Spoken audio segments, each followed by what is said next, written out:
Un poco la charla esta que creo que en el seno del taller quisiera más por ahí que fuera más una conversación que una charla, en el sentido de contarles un poco cómo trabajamos en el estudio, cómo nos enfrentamos un poco a los problemas y cómo tratamos de encontrar algunas soluciones.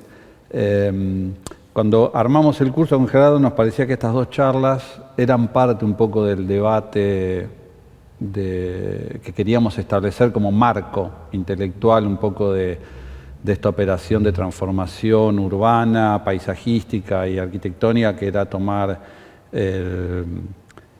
el frigorífico en su contexto urbano, digamos, ¿no? La charla de Gerardo ayer estaba un poquito más posicionada, más allá de que las charlas también muestran un poco de obra, un poco de pensamiento, estaba más organizada a partir de la reflexión de qué pasaba, cómo operar sobre esta idea de territorio y agua, ciudad y río, bordes, etcétera, etcétera. Y yo iba a contar un poquito algunas exploraciones en relación a trabajar sobre piezas existentes, que era un poco la contraparte de lo que estábamos haciendo en el taller. Y entonces, un poco la charla está organizada así. Al principio, lo que quería contarles era un poco cuál es nuestra cosmovisión, ¿no? de la problemática disciplinar. Me gusta siempre esta frase, este es un librazo de Frampton, de estudios en la cultura de la tectónica del siglo XIX y principio del siglo XX, y hay una frase que me gusta mucho de este libro, y es que Frampton, digamos, a pesar de tener como toda esta visión académica y estrictamente disciplinar de la arquitectura, él dice una cosa que es muy cierta, digamos, ¿no? Todo lo que está construido tiene que ver con la arquitectura, todo. Pero no todo lo que está construido tiene valor para la arquitectura, ¿no? Y entonces dice, la arquitectura de valor, o la arquitectura significativa, es aquella que es capaz de materializar y representar el debate intelectual de una sociedad en su tiempo, digamos, ¿no? Bueno, y con esto uno ve un poco y repasa la historia de la arquitectura y se da cuenta porque esas arquitecturas que han sido sustanciales y que perduran en la construcción de la cultura arquitectónica son las que han tenido esa capacidad.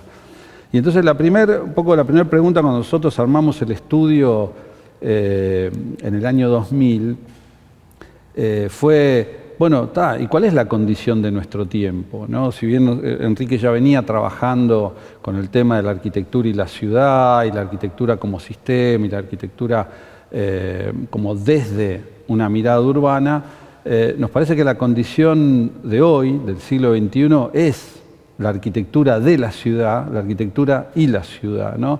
Con todo lo que yo contaba ayer, un poco que no voy a repetir, de qué significa hoy la ciudad contemporánea, pero que esta foto me parece que como lo expresa casi como de una manera tan transparente, el problema de la densidad, de la movilidad, del espacio público, de lo natural, o sea, de la sustentabilidad ecológica, de las diferencias, de la inclusión, digamos, todo ese universo que ocurre en la ciudad, me parece que esta foto la representa bastante bien, ¿no? Y en realidad una cosa que es cierta, yo desde que tengo contacto con la arquitectura, mucho antes de estudiar, siempre escuché esa frase de que la arquitectura está en crisis, ¿no? Siempre como que hay como una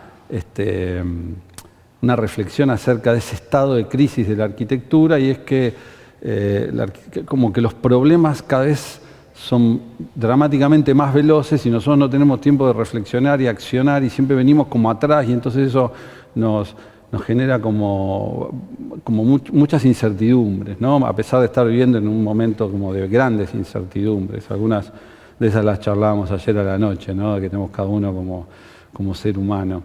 Y frente a este mundo complejo y de incertidumbres, me parece que cada uno tiene que poder definir algunas certezas para trabajar, porque si no tenemos algunas certezas es muy difícil encontrar como un camino de producción, ¿no? Nosotros tenemos como algunas certezas, pocas, pero algunas certezas, ¿no? Una es esta idea de de pensar la estructura de producción como un laboratorio, no necesariamente como un espacio de producción disciplinar, sino como un laboratorio de ideas, ¿no? Y ahí estamos un poco todos, una foto en el estudio, trabajando como eso, sin jerarquías, con varias escalas a la vez, con varios proyectos a la vez, debatiendo ideas y debatiendo como maneras de llevar esas ideas. Y esto también lo replicamos en la escala de la facultad, que es la otra cosa que me interesa mucho, porque para nosotros es muy difícil escindir esta idea como de práctica, academia, teoría, proyecto. Es como todo parte de un mismo universo en donde uno va como reflexionando estas problemáticas, y algunas certezas que tenemos es que el trabajo, es muy difícil desarrollarlo solo, el trabajo hoy, digamos, ¿no? El nivel de problemas que nos enfrentamos tiene una complejidad muy grande que necesita, sin lugar a dudas, desde el inicio de los procesos, casi un tema no solamente de equipo de arquitectura, sino de un equipo interdisciplinario que vaya construyendo como una mirada multiescalar de los problemas, ¿no? No importa la escala del proyecto, una mirada multiescalar de los problemas que integramos. Y por eso es muy importante consolidar un equipo de trabajo, no solamente de arquitectos, sino de arquitectos y especialistas que laburan. A nosotros nos ha ayudado mucho, y muchas de las cosas originales que aparecen en los proyectos surgen no del seno de la arquitectura específicamente, sino de esas otras miradas. La segunda es el tema de la innovación, en el sentido de lo nuevo. Es muy difícil, frente a estos problemas que van como surgiendo de manera tan abrasivas, pensarlos de una manera convencional, ¿no? Siempre parece que en el sentido a veces nos es muy difícil salir de este esquema, de esta escala de confort, y tratar de pensar los problemas de una manera más novedosa. La otra certeza es que indefectiblemente vamos a tener que trabajar cada vez más posados sobre esta idea de la sustentabilidad, porque la verdad que la artificialidad del objeto arquitectónico está dañando el medio ambiente de una manera irreversible, y eso me parece que ya con el nivel de crecimiento poblacional se hace dramático en la sustentabilidad del planeta. El otro tema que me parece que es central y que nosotros lo tratamos como abordar en cada uno de los proyectos es la idea de adaptabilidad, ¿no? Estos cambios son tan rápidos que los edificios que nosotros hacemos duran más que los programas o los usos para los cuales los pensaron originalmente. Entonces, un edificio que no tiene la capacidad de adaptarse es un edificio que se vuelve obsoleto muy rápido, y esa obsolescencia hace que el edificio no tenga sentido y entonces digamos, sea reemplazado, ¿no? Y la última es esta idea de la sensibilidad, ¿no? Debemos trabajar de una manera muy sensible en todos los aspectos, ¿no? Y sobre todo en el tema de los aspectos culturales que tiene la arquitectura, el impacto que generan nuestros proyectos en las ideas, en los imaginarios de una sociedad que muchas veces busca en la arquitectura esos espacios para poder desarrollar las actividades, y encuentra arquitecturas sin contenido, sin ideales, sin utopía, sin proyección al futuro. Con esa especie como de temas en la cabeza que nos preocupan, y esta idea de lo colectivo nos permite como abordar varios proyectos a la vez. Nosotros somos un estudio muy productivo en la cantidad de proyectos que desarrollamos al año. Los desarrollamos siempre asociados con otros estudios o con otros arquitectos, es como multigeneracional, y eso nos ha permitido como tomar temas muy abrasivos y tener proyectos o desarrollar propuestas como bastante globales en el sentido del mapa. Cada vez que hacemos como el mapa y le vamos poniendo un puntito más, nos divierte, ¿no? En el sentido de decir, bueno, vamos a ver, pues busquemos un problema complejo en otro lugar, de una cultura distinta, que nos fuerce a pensar de una manera distinta, ¿no? Y entonces les voy a contar al principio 3 proyectos muy rápido, que son proyectos que no se construyeron, algunos ni siquiera se premiaron, pero han sido sustanciales en la construcción de una mecánica de producción de proyecto y una mecánica de pensamiento en función de todos esos temas que les conté antes, ¿no? El primer proyecto que les muestro es una propuesta que hicimos para el concurso internacional del nuevo Museo del Cairo, el gran museo de Egipto, que iba a ser el que recibía toda la colección de Tutankamón.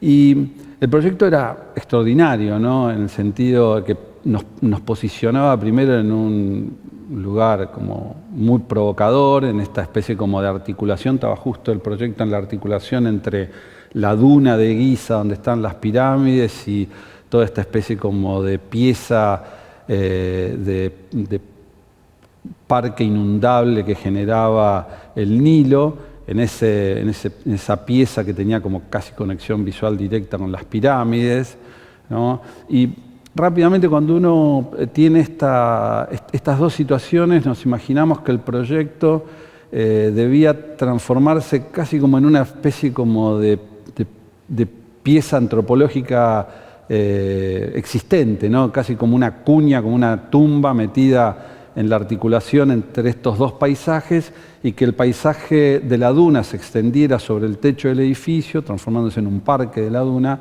y el paisaje del río, del Nilo, se metiera por debajo del edificio, y que el edificio básicamente se expresara con una especie de fachada traslúcida de alabastro, o de placas de alabastro, que era un poco ese material que usaban los egipcios para sus objetos, ¿no? Y esa pieza, en realidad, lo que reflexionaba, más allá de cómo articular estas dos condiciones muy dramáticas de paisaje, venía a reflexionar sobre la idea de programa, ¿no?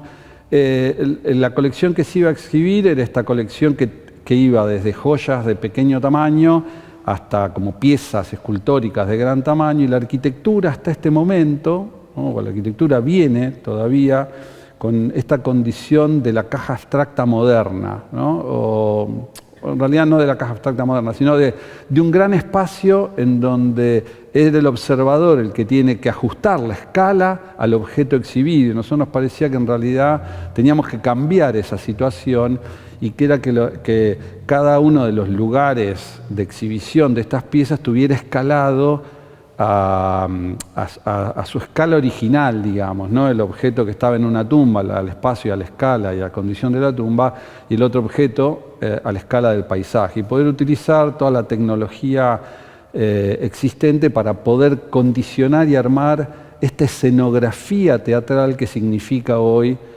una apuesta de una curaduría, en este caso de esta colección de piezas antropológicas.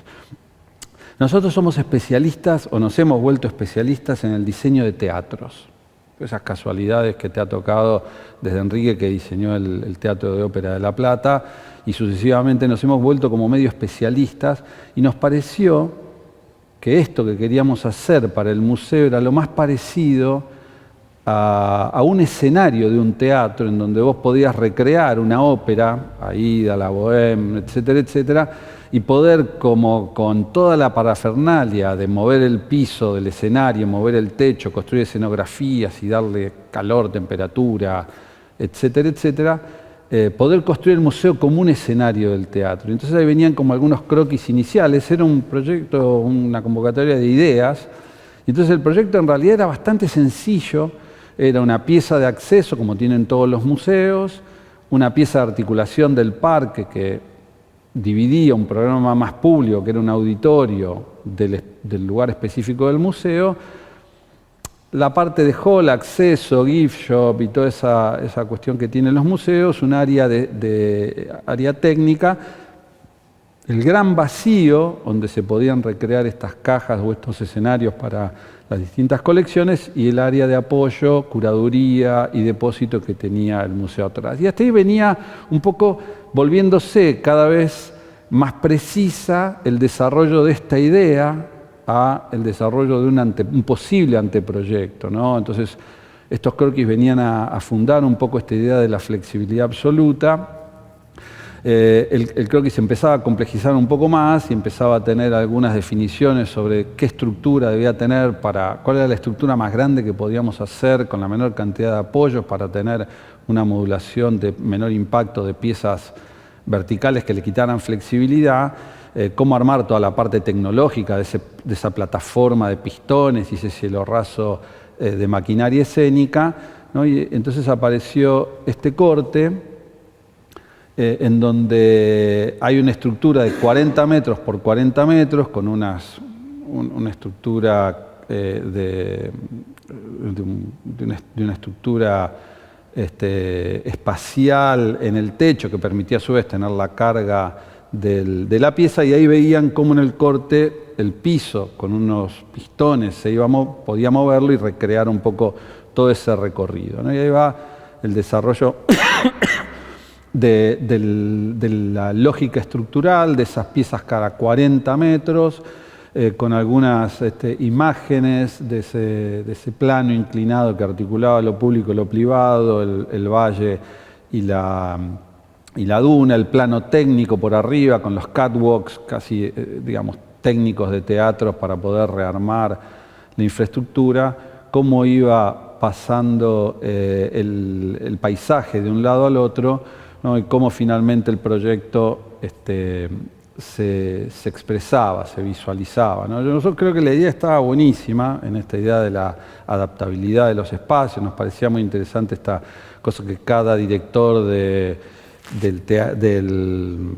museo fuera como un regisseur de ópera y pudiera armar y recrear ahí. La gente del Museo del Cairo entendió que poner toda la colección de Tutankamón arriba de pistones móviles quizás no era la solución más adecuada, pero a nosotros nos gustó la idea de esta cosa de la flexibilidad absoluta, y después la van a ver en algunas intenciones de proyectos como concretos. El segundo tema que nos gusta mucho y que verdaderamente nos apasiona es la idea de la densidad, ¿no? El problema de cómo verticalizar la ciudad, cómo verticalizar el espacio urbano de la ciudad, y la vivienda es uno de los temas, como uno de los tópicos centrales en la ciudad. El 70% de la ciudad construida está construida con el programa Vivienda, ¿no? Y entonces en el año 2000 recién fundábamos el estudio y nos presentamos un concurso internacional que llamaba el gobierno de Singapur para repensar un problema de alta densidad en el centro de Singapur. Singapur es un estado, es una ciudad-estado, es una isla, es como la capital, es como la ciudad de Buenos Aires, digamos, ¿no? Es como si la ciudad de Buenos Aires se escindiera de la Argentina, una ciudad muy rica, con muchísimo ingreso. Koolhaas tiene un texto muy interesante acerca de Singapur, como el Potemkin, en el sentido como ese transatlántico de experiencia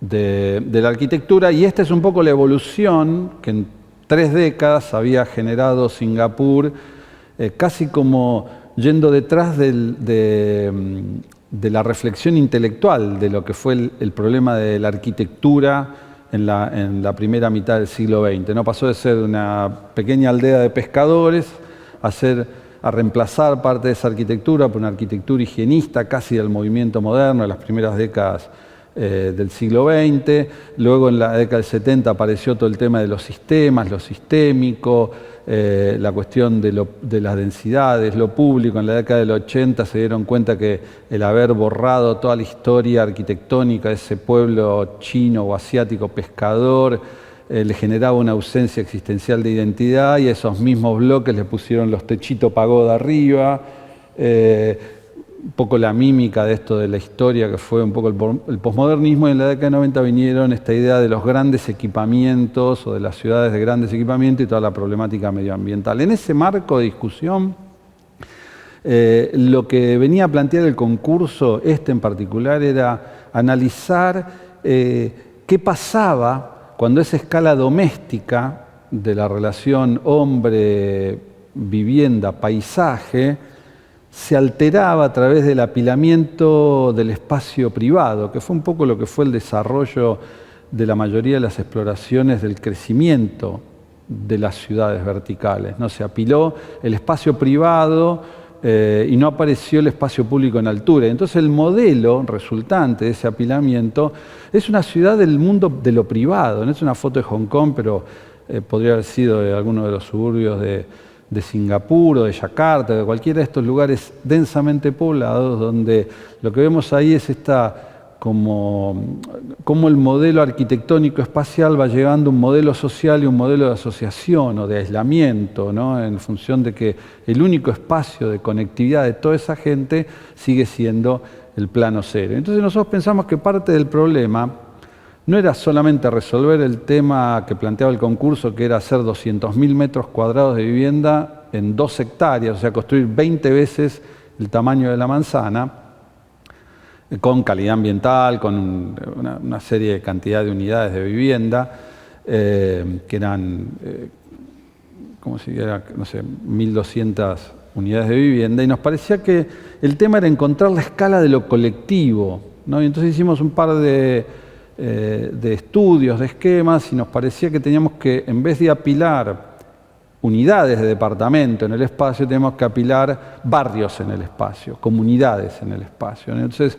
llegamos a este módulo que es una pieza como un claustro de 60 por 60, con un perímetro ocupable de 20 metros, que dejaba una plaza en el medio de 40 por 40, y lo que hacíamos era apilar las plazas. Y apilando este modelo de plazas, nos parecía que podía llevar a un modelo de ciudad distinta y un modelo de espacio colectivo distinto, ¿no? Algunos croquis iniciales de esto con los que uno empieza las exploraciones, ¿no? Esta idea del claustro, los puntos fijos donde tenían que estar los sistemas de movimiento, una asociación con una pieza estructural de borde que nos permitía sacar módulos, y entonces al sacar esos módulos que esas plazas en el espacio tuvieran luz, tuvieran sol, tuvieran movimiento, y una pieza central que era esta especie de árbol metálico que le daba rigidez a la parte estructural de la plaza, de esta de 40 por 40, y a su vez en nuestra fascinación medioambiental, esto fue en el año 2000,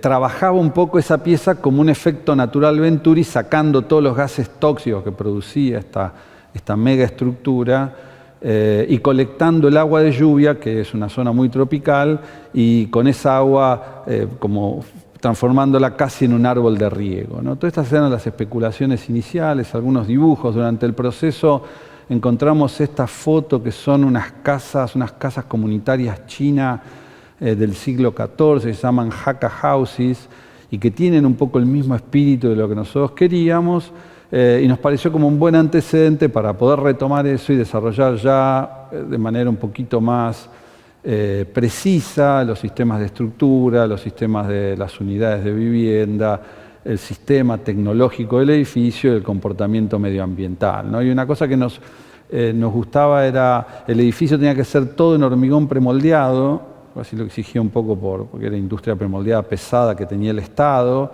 y todo el edificio estaba revestido con un sistema como de piezas de hormigón que tenían el mismo espesor, pero tenían distinta profundidad, y eso generaba distintas condiciones ambientales, como buffers ambientales, pero a su vez daba una imagen homogénea a todo el edificio, ¿no? Algunos collages, creo que estos en realidad no son los collages originales, son collages que hicimos un poco después, pero estaban más o menos por esa época, eran bastante básicos. Era casi la maqueta, la foto de la maqueta pelada y con cosas de Photoshop pegadas, bastante rudimentarios, pero que querían expresar un poco la potencialidad de esos lugares públicos. Esta era la Plaza del Cero, ahí veían un poco la estructura del edificio con esos 4 núcleos, había 2 ascensores que paraban piso a piso y un ascensor que paraba plaza a plaza. Algo más desarrollado de este sistema metálico del árbol que seguía generando, nos imaginábamos que era un edificio que funcionaba con una doble escala. Hacia el lado de afuera el edificio funcionaba con una escala metropolitana, porque era un edificio de 150 metros de altura, eran 2 en realidad edificios de 150 metros de altura por 60 por 60, pero hacia el interior funcionaba casi como una plaza de barrio, ¿no? Uno podía ver desde adentro los pibes jugar en la plaza, etcétera, etcétera, ¿no? Algunos renders un poquito más desarrollados y algunas especulaciones. Estos fueron los primeros estudios que nosotros hicimos medioambientales de un proyecto arquitectónico. Utilizamos el túnel del viento de la Facultad de Ingeniería. Empezamos a desarrollar algunos de los primeros diagramas conceptuales sobre el comportamiento térmico, lumínico y de vórtice del aire, de cómo funcionaba el aire, y a partir de ahí, fíjense la diferencia entre cómo estos estudios de maqueta del túnel del viento y algunos detalles dibujados todavía a mano sobre estos deflectores de vidrio que permitían, como en los pisos de las plazas superiores, mover el viento para arriba. Y el agua que te permitía que ese viento, cuando pasaba por esos piletones de agua, llevara humedad al ambiente. Era como una serie de estudios un poco básicos, un poco primarios, pero bastante interesantes. Algunos descubrimientos que hicimos sobre el problema medioambiental en esos proyectos iniciales es que naturalmente uno construye la imagen de la arquitectura en un sistema compositivo casi no muy distinto al que usaba Leonardo da Vinci o cualquiera de estos diseñadores, ¿no? Que tiene que ver con una base de composición geométrica y estética, ¿no? En este caso con un poco más de abstracción, etcétera, etcétera. Y lo que nos dimos cuenta era que siempre pensábamos en un sistema helicoidal de estas macroventanas que iban recorriendo un poco el edificio y generaban como que todas las ventanas estas pudieran aportar luz, visuales largas de las plazas. Y cuando pusimos las dos torres juntas, el efecto Venturi que se producía por la aceleración del viento entre estas dos placas, lo que hacía es que era mucho más fuerte el viento que pasaba entre medio de las dos placas que todo el otro aire que se movía alrededor de los edificios. Entonces ese viento lo que hacía es traccionaba parte del aire que nosotros queríamos sacar por arriba y lo llevaba al piso de abajo. O sea que en realidad tuvimos como que reconfigurar el fenómeno del diseño de la fachada para que verdaderamente no se produjera en este punto de aceleración el tema de como el efecto contrario al que nosotros queríamos. Algunos dibujos muy lindos de Carlito Zúcar, que era un arquitecto súper experimentado que laburó con nosotros muchísimos años. El proyecto quedó segundo, el primero se construyó, ¿no? Estuvimos bastante cerquita de dar como un batacazo histórico. Pero el proyecto nos enseñó muchísimas cosas y nos permitió pensar en esta idea de que la ciudad no puede crecer en vertical únicamente con el espacio privado, sino que tiene que crecer con el espacio público, espacio de asociación. O sea, no podemos verticalizar la ciudad sin verticalizar los espacios de asociación de la ciudad y de la sociedad, ¿no? Eso fue una de las grandes, creo, enseñanzas y nos llevó como a un camino que se fue replicando en otros proyectos acerca de la verticalización del espacio público en los proyectos, que es un tema que nos atrae y nos apasiona y todavía quizás no encontramos como el gran proyecto de vivienda para poder hacerlo, pero es un tema que como que le seguimos dando la vuelta, porque muchos de estos temas que yo contaba son temas que uno va teniendo casi como de manera indistinta del proyecto que tiene que resolver, ¿no? Son temas que están como en la preocupación de nuestro grupo de trabajo, ¿no? Y la otra cosa que me parece que es re interesante de todo esto, que cuando vos construís un grupo de trabajo y tenés ciertas ideas y usás los proyectos como laboratorios para esas ideas, en realidad no hay un proyecto que empieza y termina en cada proyecto. El proyecto es como una secuencia de ideas que vos vas llevando al siguiente proyecto, ¿no? No es secuencial, porque no todos los proyectos te permiten lo mismo, pero por ejemplo, en el año 2002, después del concurso de Singapur, hicimos este proyecto, que era el Centro Administrativo de Quebec, que era como una mega estructura también, que pedía el proyecto, una cosa muy interesante, pensando un poco incluso en lo que estamos tratando de dilucidar ahora con el frigorífico, ¿no? El gobierno de Quebec se da cuenta que el hacer una municipalidad nueva, un centro administrativo que funcione de 7 de la mañana a 3 de la tarde era sumamente costoso. O sea, hacer una infraestructura para un momento parcial del día era sumamente costoso, y entonces decidió hacer una apuesta muy atractiva de reprogramación, y entonces mezcló en la municipalidad, el centro administrativo, una escuela de artes dramáticos y una escuela de música con la Sinfónica de Quebec, que no tenía. Entonces, nosotros volvimos a retomar esta idea de estratificación del espacio, en este caso ya con la idea de que había una plaza que tenía la sala sinfónica, la plaza del teatro y un bosque natural de pino ponderosa que traíamos del suburbio de Quebec, una condición como de bosque que se había perdido en el centro de la ciudad, y reconstruimos estos 3 escenarios verticales, ¿no?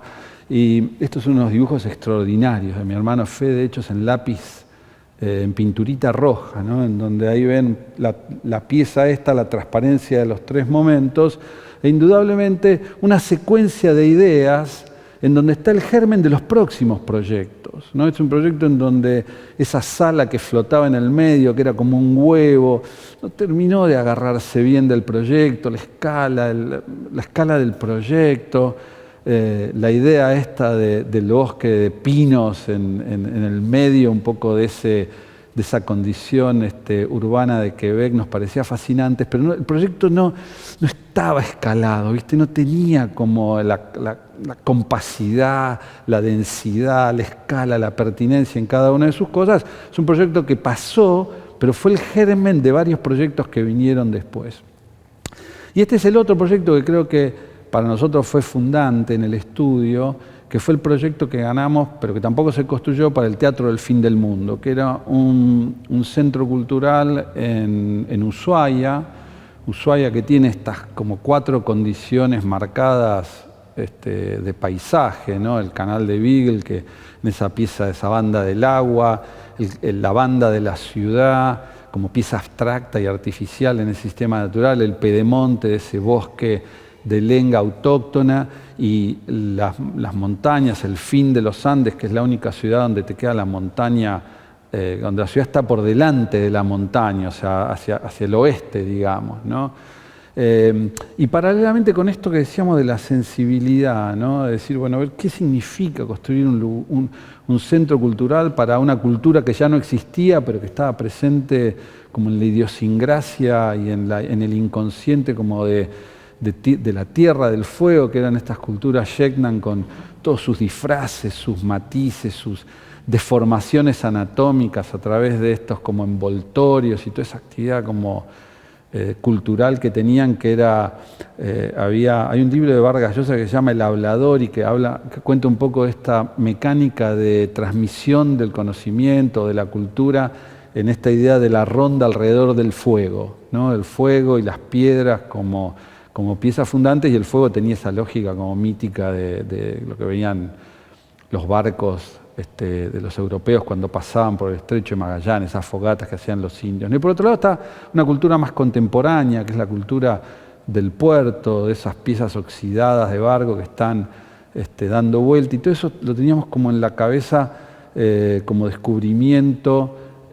Más allá del tema del paisaje, que era extraordinario, teníamos un sitio que era, bueno, ahí no se ve muy bien la foto, pero que era un bosque de lengas que tenía como una leve pendiente desde el camino de la autopista que iba al Parque Nacional, y el río Pipo que pasaba ahí por abajo, ¿no? Y entonces, ¿viste? Aparecían como 2 referencias muy claras, ¿no? El programa era un programa extraordinario, un programa de facultad, ¿viste? Había un teatro de ópera, un centro de convenciones, 2 microcines, una biblioteca, salas de exposiciones, talleres para hacer danza, teatro, pintura, había una confitería tipo restaurante, había una radio, o sea, un programa buenísimo, un edificio como de 60.000 metros cuadrados, ¿no? Pero que era tan autónoma cada una de las partes del programa que casi funcionaban como esta idea de las rocas, ¿no? Nos parecía como había una cosa interesante de poner cada una de estas piezas como una roca de esas fogatas antiguas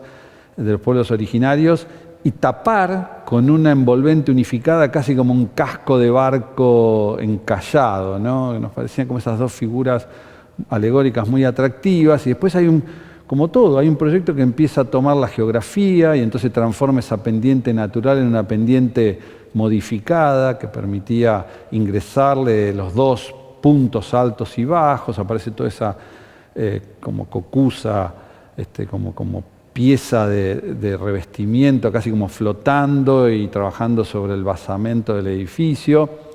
Y eso va llevando a esta idea de, bueno, cuál es el lugar más propicio para poner la pieza más grande, que era la sala de ópera, y las otras 2 salas que funcionaban como un black box, los microcines, y como estas piezas, y cómo todas estas iban conectando, y aparece la idea de recorrido espacial, que es un tema que la arquitectura viene desarrollando, por lo menos desde el movimiento moderno hasta ahora, como un elemento constitutivo del espacio arquitectónico, ¿no? Y entonces, bueno, esos primeros croquis, algunas exploraciones de cómo esa maqueta va pelando una parte de esto para poner esa topografía que reemplaza la ladera, y esa topografía se llena con las cajas y las cajas se cubren con esta envolvente unificada, y ya el edificio no tiene ventanas, porque es un tema climático muy áspero. El edificio tiene como grandes vanos urbanos, en donde parte del programa, que necesita tener ventilación o iluminación natural, se concentraba en esas cajas y generaba esos grandes ventanales,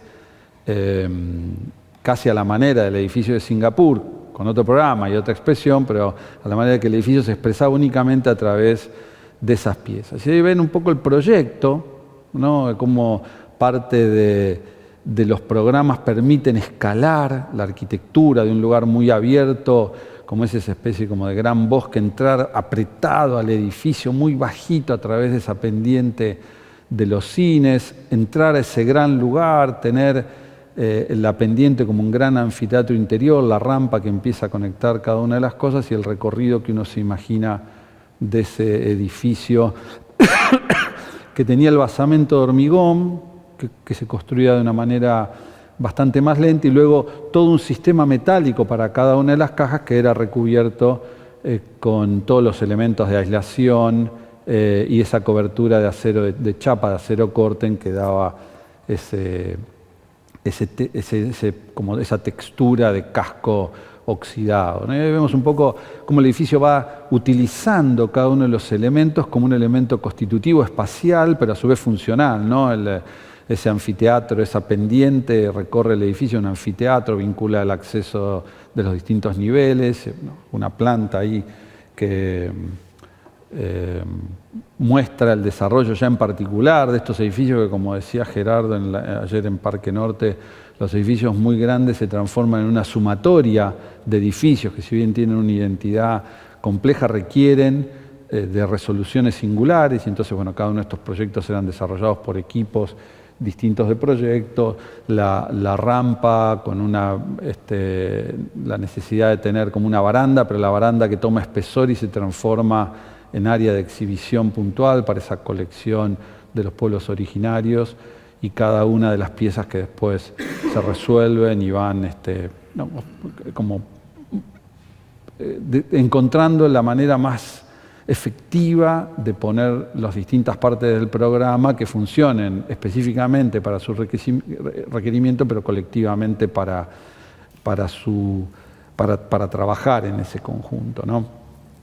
Estos tres proyectos, algunos otros también, pero estos tres proyectos son como fundantes en nuestra manera de pensar y en nuestra manera en donde, como decía Gerardo, todas estas bolas que están flotando, ¿viste? Que uno hace como equilibrio entre programa, funcionalidad, tecnología, economía, especificidades, como empiezan a trabajar todas juntas, ¿no? Y esa era como una pequeña introducción, o no sé si tan pequeña, pero era una pequeña introducción al tema como filosófico del estudio, ¿no? De qué cosas nos interesan, cómo las trabajamos, digamos, cuáles son las cosas que tienen valor. Y un poco siendo más específico ahora al tema que quizás tenía que ver con continuar el trabajo que estamos realizando en la reflexión del taller, tenía que ver con esto de qué hacer con los edificios que por su valor arquitectónico o por su impronta arquitectónica perduran a sus usos originales, ¿no? Como es el caso del frigorífico que estamos viendo, ¿no? Y la ciudad está llena de estos aparatos. Este es un plano que diseñó Rodolfo Luciani en 1901, que creo que es el primer plano arquitectónico que empieza a matrizar con colores las distintas piezas arquitectónicas que fueron quedando y que en definitiva construyen esta imagen, ¿no? De la Roma contemporánea, esa imagen como de palimpsesto de piezas que han ido quedando, piezas nuevas, piezas viejas, piezas muy viejas, y que algunas han tenido como que demolerse y otras han tenido que repensarse, ¿no?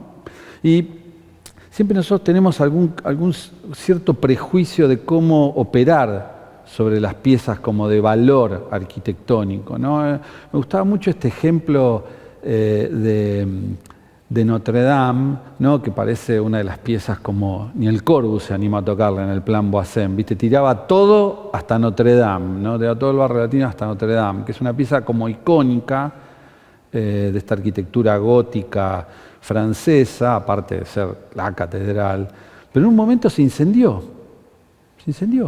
el techo, ¿no? Quedó devastado, y entonces apareció todo un debate dentro de la disciplina, ¿no? Un debate de decir, ¿qué hacemos con esta pieza? ¿Debe seguir siendo lo mismo? ¿Debemos cambiarlo?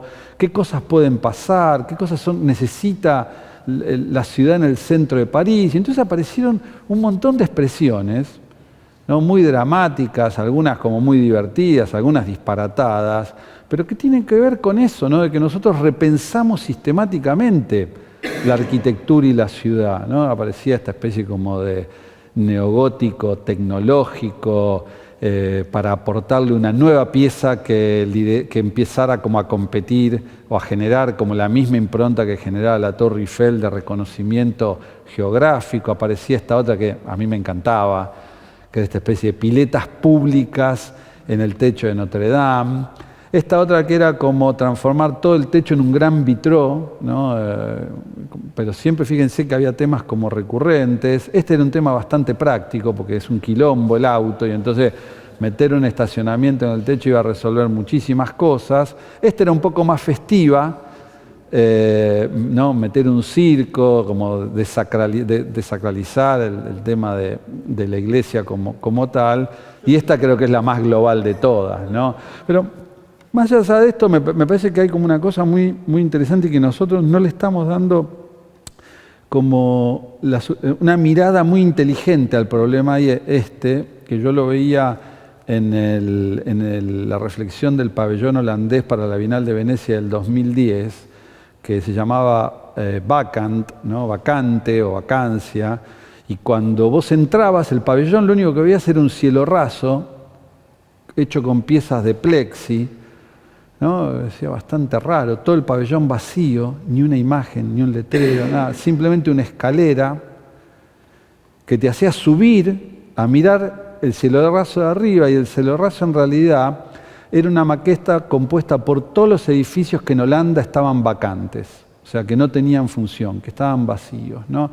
Y después había un atlas muy lindo sobre los edificios que tenían valor arquitectónico, avanzándonos un poco en esta idea de Frampton, y que no tenían uso, que estaban vacíos, que estaban subutilizados o que estaban desusados, ¿no? Y yo siempre me quedé con esta idea que varias veces la charlamos en el distrito, en la comisión de urbanismo, si el colegio no debería generar, o si los colegios no deberían generar como un atlas, ¿no? Digamos, si una actividad de investigación del colegio vinculada con la Facu o con alguno, no debería ser que cada ciudad tenga su atlas de vacancia, ¿no? Decir, bueno, Gualeguaychú, ¿qué tiene? Digo, aparte de la pieza del frigorífico, como vacancia de valor, ¿no? Nosotros podemos hacer un atlas de edificios, yo no sé, veíamos hacer con Gerardo cuando recorríamos la ciudad, hay un montón de edificios.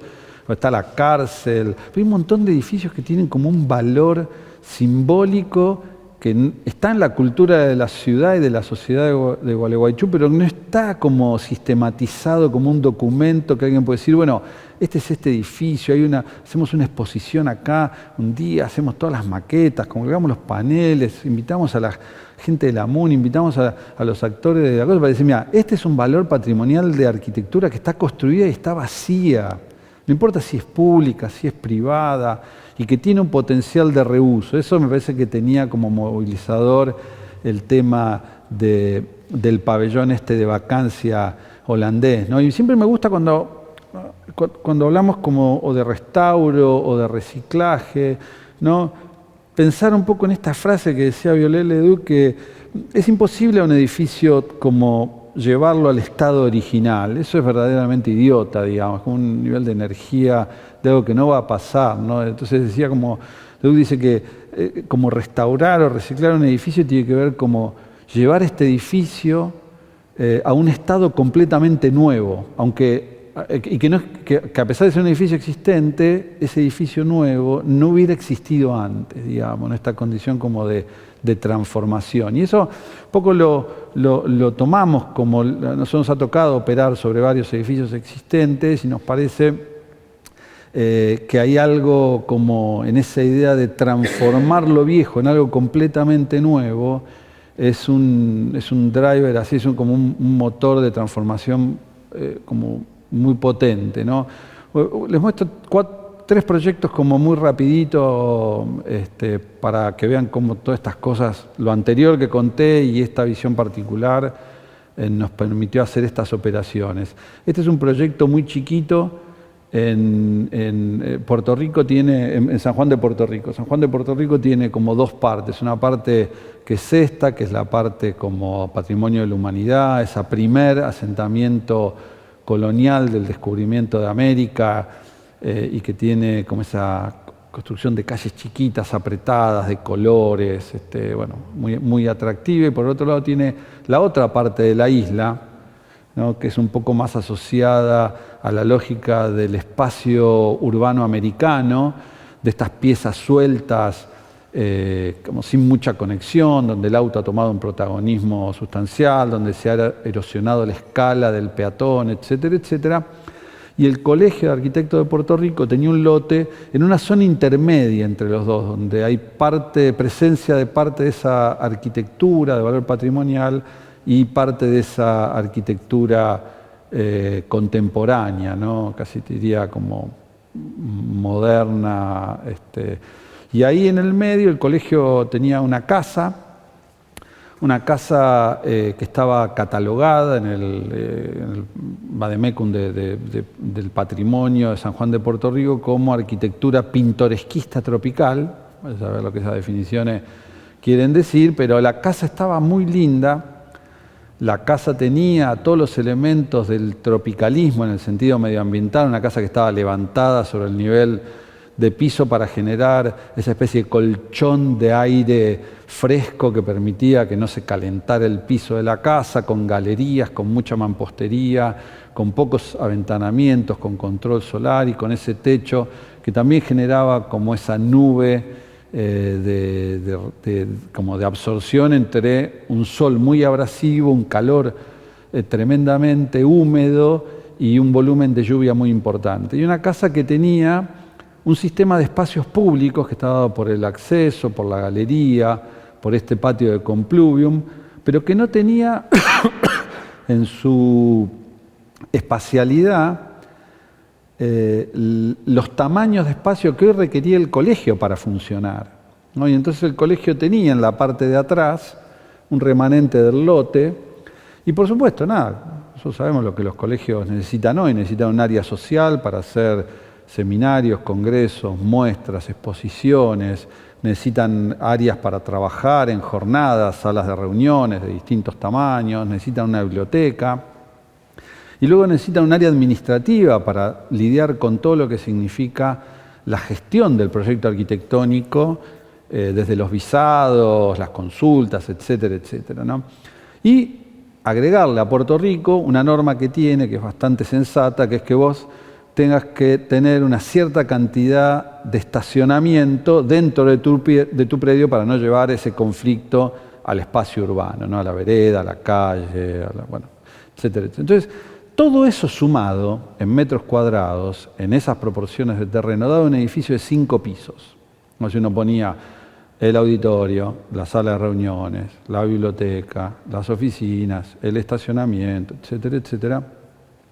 Daba un edificio bastante fuera de escala de lo que era la casa, ¿no? Y entonces, en realidad, lo que nosotros pensamos era que el edificio debía, por un lado, mantener los criterios medioambientales de esa arquitectura pintoresquista tropical, la idea del patio, la idea de la galería, la idea de una fachada como ambientalmente controlada, la idea de las transiciones, pero debía estar puesta, todos esos sistemas, en una escala en donde la forma, el tamaño y la expresión arquitectónica no compitiera o no generara una gran competencia con esa casa existente. Entonces, ahí aparecían algunas cosas y tuvimos que hacer como un cuadro de simultaneidad de usos. Estudiamos en qué momento se usaban las áreas públicas, las áreas técnicas, bueno, y armamos como una pieza en donde llevamos la idea, entre comillas, del Museo del Cairo a este edificio, y en donde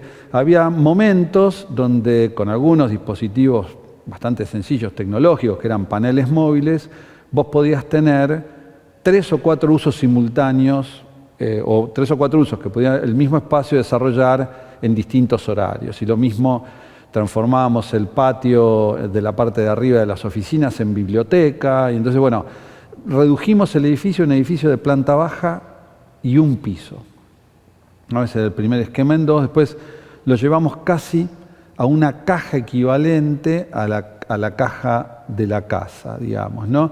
Y desarrollamos una secuencia de estrategias en donde los patios iban siendo los elementos de acceso y expansión tanto de la casa existente como del nuevo anexo del edificio, ¿no? Entonces el edificio básicamente pone 2 piezas de apoyo de servicios, de movimiento y sanitarios y depósitos sobre los extremos de esta caja nueva, deja como una plataforma que va hasta el fondo del terreno y se pega con la casa como un gran espacio público, y monta arriba de eso una caja medioambiental que contiene la parte específica más técnica y de trabajo del edificio, ¿no? Hay algunas visuales donde el edificio enmarcaba a través de esta situación, y ahí aparece un poco esta operación bastante sencilla, donde aparece esta caja por arriba, una caja cuya materialidad era bastante neutra, y entonces permitía desarrollar un poco los componentes que nos pedían del programa y tener como un cierto diálogo entre esta casa muy de detalles y de materiales y esta caja nueva técnica, ¿no? Ahí ven un poco cómo el proyecto toma las medidas y las proporciones casi de la casa anterior, y si bien la sobrepasa un poco en altura, la respeta bastante, ¿no? Cuando ganamos el concurso, lo ganamos pero de punta a punta, por supuesto todos los otros participantes lo impugnaron al concurso, porque no había manera de justificar. El colegio estaba chocho, tenía la misma cantidad de metros, la misma cantidad de programa, una manera de articular eso en una especie de cronograma. Hicimos un cuadrito tipo Culjas en Yokohama sobre en qué horario se usaba cada una de las partes del proyecto, y el proyecto le costó la mitad, porque construía la mitad de los metros, ¿viste? Y después de, bueno, salvar legalmente la impugnación, el proyecto avanzó, como siempre las etapas de esas ideas se fueron desarrollando un poco más, el edificio tomaba ese medio nivel de la casa histórica, pero enterraba y ponía las cocheras de los autos. Esa planta baja tenía con los paneles móviles la posibilidad de formarse una planta libre de exposición, un auditorio, 4 salas o 2 salas de reuniones, y la planta alta tenía una sala de reunión, las áreas de trabajo y esa especie de foyer central que actuaba como área de estudio, biblioteca, ¿no? Algunos croquis y algunos ensayos de esa materialidad. El proyecto era muy interesante porque tenía solamente 3 elementos tectónicos, digamos. Tenía la estructura de hormigón visto, que armaba el sistema de sujeción espacial, tenía el vidrio, que cerraba lo que era interior y exterior cuando necesitábamos, y tenía todo un elemento como esta especie de pajarera, construida con 2 piezas de aluminio de la misma materialidad, era una pieza metálica gris que reflectaba mucho el calor, y que estaba compuesta por 2 piezas, una más cuadrada, que era la que servía de listón de amarre, y otra que era de 7 pulgadas y 1/3, que si uno la ponía horizontal o vertical, lo que generaba eran distintas variaciones de textura que nos permitía tener más ventilación, más iluminación o menos en las distintas caras del proyecto, digamos, ¿no? Esa es la situación actual, el render como dice el arquitecto Caballero, que habíamos hecho para materializar eso, y el edificio final del proyecto y esta secuencia espacial que mostraba un poco entendíamos que era como la materialización de esta especie de era como la especie de el Museo del Cairo ataca de nuevo, digamos, ¿no? Esa cosa de vendetta de poder hacer una cosa más chiquita, pero con la misma lógica conceptual, ¿no? Las imágenes del edificio ahí que permitían como esas diferentes variaciones. Una cosa muy interesante sobre esta cosa de la adaptabilidad y la flexibilidad son que uno no prevé qué va a pasar en el futuro con los edificios, ¿no? Uno se imagina este edificio, hicimos todo este estudio programático de simultaneidad de usos, que estaba espectacular y bueno, nos permitió ganar el concurso y construirlo. Pero claro, el concurso, el proyecto y el colegio en la pandemia entró en la misma crisis que entraron todos los colegios en el mundo, ¿no? No hay obras, no hay certificación, no hay pago de CEP, no hay plata. Y entonces el colegio entró en una crisis económica y no sabían qué hacer, ¿viste? Cómo mantener el edificio, cómo pagar los costos operativos. Y a uno se le ocurrió esta idea de venir y celebrar tu evento en el colegio, ¿no? Fue una cosa medio bastante como original. La gente pensaba, bueno, un artista puede alquilarlo para hacer su exposición, no sé, puede venir el colegio de otros colegios a hacer sus jornadas, etcétera, etcétera. Pero no, lo que pasó es que alguien dijo, ¿lo puedo alquilar para mi casamiento? Sí, se puede alquilar para el casamiento. Y de repente el colegio se volvió el lugar de casamiento de Puerto Rico, ¿no? Y un día me encuentro en un viaje con una persona que tenía acento puertorriqueño. Yo estaba viajando para Puerto Rico y me dice, ¿vos qué hacés? ¿Sos arquitecto? No sé qué, sí, qué sé yo. ¿Y qué proyecto hiciste en Puerto Rico? Hice el proyecto de Coso. Y me dice, yo me casé ahí. Me dice, y me muestra la foto de ella tirando el ramo en el patio del colegio, ¿no? Digo, la adaptabilidad, uno no se imagina cómo los edificios van a surgir y me parece que uno tiene que pensar la máxima adaptación de estos proyectos. En el 2009 estábamos trabajando en unos proyectos en Santiago del Estero y un poco se abrió una licitación para proyecto y construcción era en realidad, estas cosas que salen medio combo, medio que se tienen que hacer rápido, para demoler la estación de ferrocarril Mitre, no me acuerdo, Mitre o Belgrano era, y construir el centro de convenciones de Santiago del Estero, ¿no? Ya se había hecho una operación parecida, había venido Solsona, le habían dicho, che, hay un montón de galpones, hay que tirarlos para hacer la estación de micros, tiraron toda la mierda, apareció el huevo de la estación de micros, que fue espectacular porque salió más caro el viaducto para llevar los micros arriba que la estación en sí misma, ¿no? Una operación como usaba la traza del ferrocarril, ¿no? Esta idea de llevar el micro en altura, estaba bastante buena la idea, y llevar a la gente por abajo para dejar esa idea de plaza. Y a nosotros, bueno, nada, teníamos como el desafío de decir, hay que hacer el centro de convenciones. El centro de convenciones tiene cajas de gran tamaño que se tienen que subdividir, una zona de acceso, etc. Bueno, y la mayoría de las propuestas demolían esta pieza que tenía su grado de deterioro, pero que estaba ahí funcionando, ¿no? Que eran como los andenes y la vieja estación, ¿no? Entonces, un poco lo que nosotros primero pensamos es, no sé si valía la pena tirar todo esto para construir un nuevo centro de convenciones que tenía básicamente la idea de un gran espacio.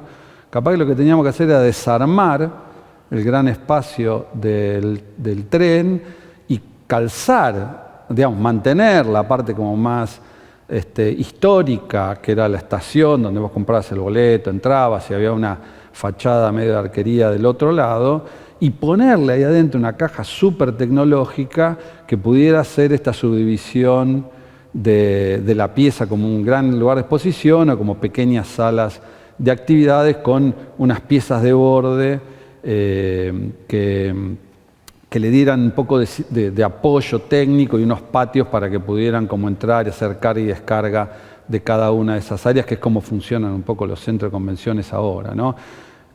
Una pieza que básicamente tenía una cierta complejidad en cómo mantener el edificio histórico, tocando con una nueva estructura metálica de gran tamaño, cómo preservar esa pieza y cómo generar una imagen que con la experiencia esta de Puerto Rico, volviera a replicar esta idea de no competir con la historia, sino generar como un diálogo, ¿no? Cuáles eran los materiales, cómo se reflejaban, etcétera, etcétera. Esta era la foto de la terminal cuando la encontramos y esta es la pieza cuando la completamos. Naturalmente siempre cuando veíamos teníamos esa imagen de lo potente que era el techo blanco de la Modern Tate de Herzog y de Meuron como coronamiento y como imagen icónica del proyecto ese en Londres, ¿no? Y nos parecía como que traer esta especie de faro de luz a Santiago y mantener y poner la estación. Del otro lado se iba a colgar una pantalla gigante y la plaza de atrás, donde estaba el cartel de Forum, que tenía un pequeño pabellón de vidrio para entrar, se podían hacer actividades nocturnas, y entonces, bueno, aparece después todo el desarrollo puntual de esta caja que encontraba todos estos paneles móviles subdivisibles y permitía un poco tener un lugar máximo y varios lugares más chicos, y bueno, donde se ponían los servicios, etcétera, etcétera. Aparte de la obra, que siempre es atractiva, ¿no? Cómo ir articulando ir como restaurando las partes viejas, pero construyendo las partes nuevas, etcétera, etcétera. Y toda la parte esa funcional, la fundación de las cosas nuevas en los lugares viejos, esa articulación que siempre es bastante desafiante para mantener uno y otro sistema, ¿no? Sistemas tecnológicos que nunca se tocan, ¿no? En el sentido que siempre mantiene esta especie de junta de dilatación entre lo nuevo y lo viejo para mantener como sus propias estanqueidades y busca elementos de fuelle, ¿no? Y esa pieza como de máxima flexibilidad que permitía tener un gran lugar, 2 lugares más chicos o 6 lugares más pequeños todavía para distintas expresiones, ¿no?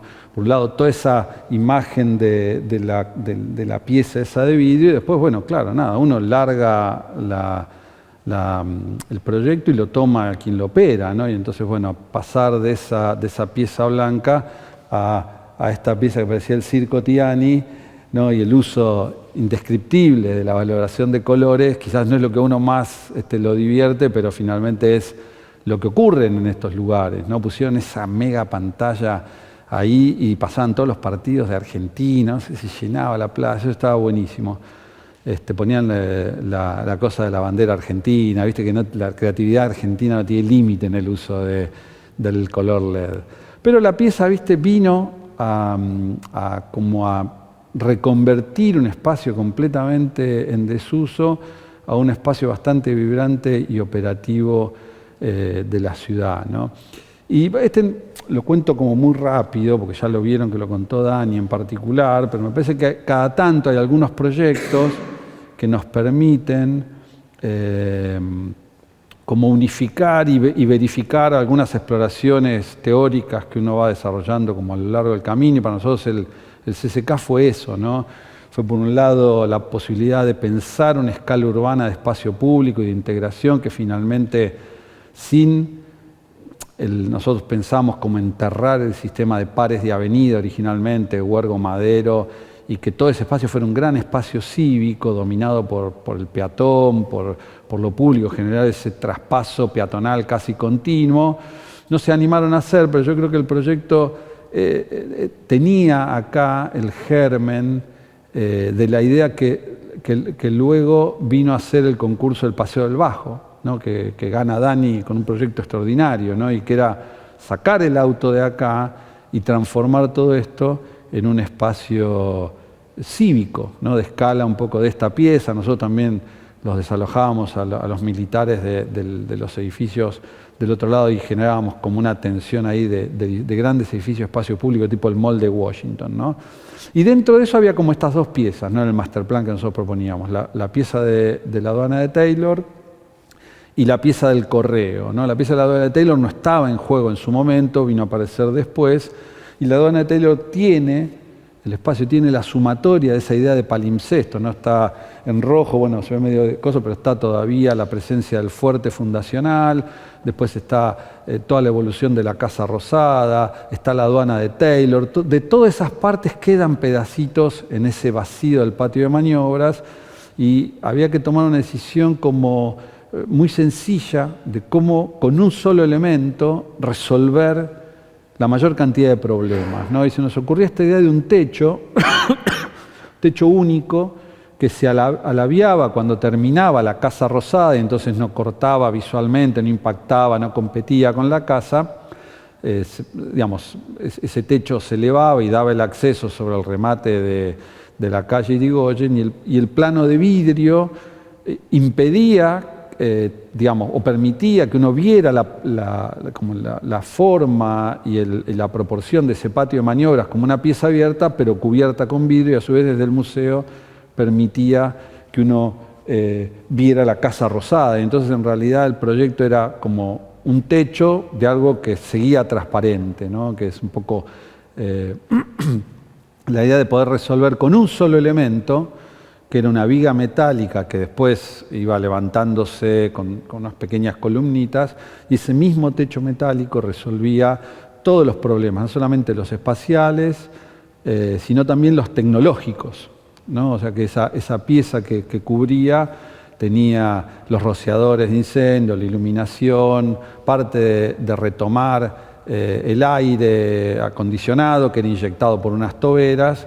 Entonces simplemente era un solo elemento que venía a mediar entre ese patio de maniobras y la Casa Rosada, ¿no? Y cómo ese elemento iba transformando o reconfigurando el sistema espacial de acceso, egreso y exposición del proyecto, ¿no? Un tema aparte que por ahí no es para la charla fue la incorporación del mural de Siqueiros. Simplemente cuento como esta pequeña anécdota de cómo operamos en la Argentina. Cuando el proyecto estaba hecho, viene el gobierno y nos dice hay que poner el mural de Siqueiros. Y nosotros dijimos, pero este es el Museo de Presidencia, hay toda una restauración, una puesta en valor, hay que poner el Museo de Siqueiros porque si no se lo lleva y lo expropia el gobierno mexicano.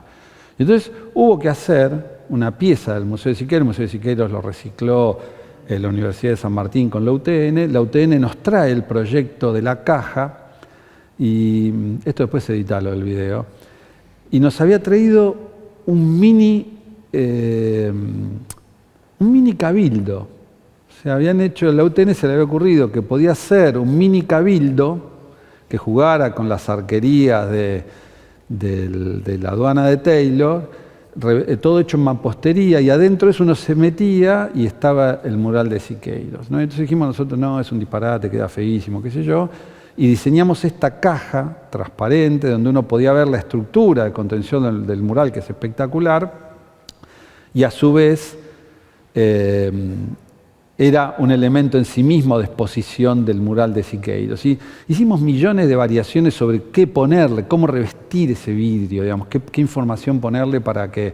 O sea, y un día en esas exploraciones aparece un collage con una foto que sacamos de internet del Siqueiros, con esta imagen de Siqueiros, cuando entras que te pone la mano, que era cuando lo habían encarcelado y por el cual tuvo que exiliarse a la Argentina, con esta idea como de basta, digamos, ¿no? Basta de atropello, qué sé yo. Que era una imagen fuertísima. Habíamos probado uno muy lindo del mapa de Argentina hecho con caritas de Cristina, que distintos colores, que daba como un mapa muy cuando te acercabas la veías, pero nos pareció que no iba a pasar el filtro. Y entonces pusimos esto en los renders del proyecto, ¿no? Y un día, nosotros después perdimos un poco el control de la dirección de obra, el proyecto se hizo, y cuando nos invitan a la inauguración entramos y vemos la foto de Siqueiros ahí. Vemos la foto de Siqueiros, que es espectacular. No sé si fueron, pero es espectacular. Y entonces lo agarra el director del museo, el gordo Ganduglia, y le digo, gordo, quedó espectacular. Y me dice, ¿viste? Imprimimos la foto y le acoso, me dice, le encantó todo el mundo. No, le digo, la foto esa es espectacular. Le digo, lo contactaron al fotógrafo, le pagaron el copyright. Y me dice, ¿qué fotógrafo? Y digo, el fotógrafo, un famoso fotógrafo mexicano, es como el Cartier-Bresson, es como el César mexicano, que sacó esta foto. Pero la foto la pusieron ustedes. No, nosotros la pusimos en un render, gordo, le digo. No pasa nada. Al mes me llama el flaco y me dice, nos llegó la carta de intimación del fotógrafo. no era el fotógrafo, de la fundación, el fotógrafo ya murió, de la fundación del fotógrafo, que nos piden indemnización por el copyright. Y le digo, claro, ¿cómo que no? Tienen que pagarle al flaco. Y me tenían que haber avisado ustedes que no era... Bueno, quedó la foto, ¿eh? Claro, que no era mía la foto. Después quedó la foto, le pagaron la indemnización, que era poca guita igual para tener esa foto, una fotaza que recrea un poco todo ese ámbito, pero así trabajamos un poco en la Argentina, ¿no? Digo, algunas cosas salen buenísimas y otras cosas no salen tan bien, ¿no? Yo creo que esta idea del monomaterial, de la monopieza, digamos, funcionó, creo que justa, en el sentido de no generar ninguna competencia con estas piezas existentes. Y la curvatura, esa especie como de ola de vidrio, si bien quedó un poco más alta de lo que nosotros pretendíamos, siempre la obra queda distinta a la que uno se imagina, todavía preserva ese gesto original como del trazo del techo que se inclina, ese techo de vidrio que se inclina para recibir el acceso, ¿no? Y la otra pieza, no la voy a contar, simplemente voy a decir de la pieza que la operación, esta de demolición, de encontrar un vacío para poder poner un poco todos los programas, que fue un poco la operación, creo, más inteligente de cómo apilar estos programas de grandes luces dentro de un edificio que no tenía espacio para la sinfónica, para la sala de cámaras y para las salas de exposiciones de arte moderna que requerían otro espacio, no hubiera ganado si el proyecto no hubiera encontrado esta especie de conexión entre lo nuevo y lo viejo, ¿no? Esta especie como de planos públicos, de espacio público, el de abajo como pieza como continua entre la plaza de acceso, el foyer, la nueva plaza debajo de la sala sinfónica y la calle Corrientes, el Salón de los Escudos que está en ese segundo nivel y coincide un poco con la entrada, haciendo como de foyer tradicional del acceso a la sala simbólica, a la sinfónica, el techo de la plaza con el cuarto piso del Salón Evita, armando un poco la plaza de los museos, y la recuperación de toda esa pieza de techo, recuperando la cúpula y armando el pabellón de estas actividades, ¿no? Creo que en este sentido cada parte de estos espacios públicos tiene que ver con esta búsqueda nuestra de los espacios públicos en altura, ¿no? La pieza esta que uno se la imaginaba como acceso al complejo, pero que terminó siendo como esto que decíamos, de la cosa inesperada, ¿no? La pista de danza de la milonga de todos los miércoles, o el techo de la ballena que uno se lo imaginaba con actividades culturales de las más clásicas y terminó siendo esta especie de mat de yoga para las clases estas de yoga y stretching que se hacen los viernes a la tarde, o la terraza mirador de la cúpula que termina siendo el único, hoy difícil de entrar porque tuvo tanto éxito la cúpula que la usan demasiado y entonces no te permiten casi el acceso público porque hay grabaciones, casi un estudio de grabación permanente, pero es el único espacio público donde es posible de manera, entre comillas, gratuita, si te dejan entrar ahí, para poder ver un poco esta historia de la ciudad de Buenos Aires, la Casa Rosada, Puerto Madero, la Reserva Ecológica, etcétera, etcétera, más allá un poco del impacto que tiene haber transformado esa caja negra que era la mansarda como pieza compositiva del neoclasicismo francés, de Maillard, en cada una de esas piezas, ¿no? Y bueno, después el desarrollo puntual que llevó cada una de estas partes del proyecto, que seguro que Dani contó con bastante particularidad y bastante complejidad tecnológica, constructiva, de construir un edificio de abajo para arriba y de arriba para abajo en simultáneo, con dos tecnologías distintas, hormigón y acero, que fue una experiencia. Con cada uno de los proyectos que uno hace un salto cualitativo. Nosotros crecemos profesionalmente como de manera darwinista, ¿no? No crecemos por acumulación sistemática, sino que crecemos por saltos evolutivos. Cada de estos proyectos que nos someten a lo que no conocemos y tenemos que resolver, nos llevan a un nivel como distinto de pensamiento, de desarrollo, de seguridad, ¿no?, sobre cada una de nuestras decisiones, que hace a nuestra disciplina, creo que una cosa extraordinaria, ¿no?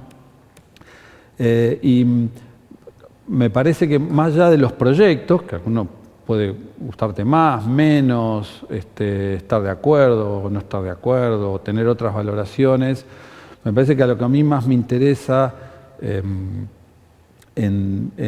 digamos, una de las cosas que nosotros siempre decimos es, tenemos como 3 pilares, ¿viste?, que nos gusta como acentuar. Uno es esta idea de que solo no podemos, tenemos que construir un equipo, esto que están haciendo ustedes acá, más allá de que después cada uno trabaje solo en su estudio, en sus proyectos, usar el colegio, usar la facultad, usar grupos de pensamiento, de trabajo. Me parece que solo no se puede, es muy difícil, es muy complejo lo que tenemos que resolver, hay que armar como equipos de pensamiento, que es un tema central, ¿no? La segunda, me parece que hay que aprender a disfrutar como el camino, sin saber muy bien cuál es el destino al final de cada una de las cosas que iniciamos, ¿no? Aprender a disfrutar de este proceso de desarrollo de los proyectos. Los proyectos son una incertidumbre, no sabes si van a terminar como salón de fiesta para casamiento o no, ¿viste? Pero hay que como aprender a disfrutar este proceso complejo, como contaba Gerardo los otros días, y a veces angustiante, ¿no?, de resolver un proyecto.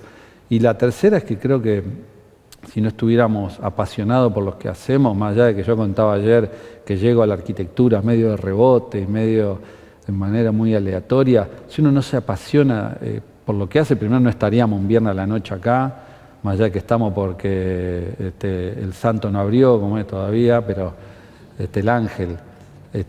Pero más allá de eso, digo, hay como una pasión en todos nosotros que es como un motor, ¿no? Y si a eso le ponemos una cierta sistematización y algunos temas recurrentes que van desde esos proyectos originales a los proyectos que vamos desarrollando, me parece que hace de esta actividad una actividad inigualable, ¿viste? No sé, la mejor del mundo. Así que bueno, nada, parte de estas reflexiones que hacíamos con Gerardo sobre el paisaje y la arquitectura, sobre lo nuevo y lo viejo, y en medio de eso, todas las cosas que nos interesan resolver, creo que van a estar mañana reflejadas en la calidad de los trabajos.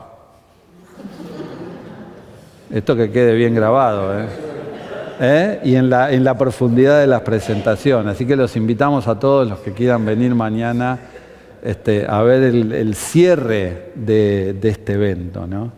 Así que no, bueno, pues muchas gracias, pues la verdad que nos divierte mucho con Gerardo y nosotros pensamos que estas actividades que hacemos, que seguramente algún derrame cerebral generarán, nos aportan casi más a nosotros de lo que nosotros aportamos a las personas con las que estamos, ¿no? Y son como viajes de descubrimiento, ¿no? Telma. Así es, profesor. Así que bueno, nada, les agradezco a todos la invitación.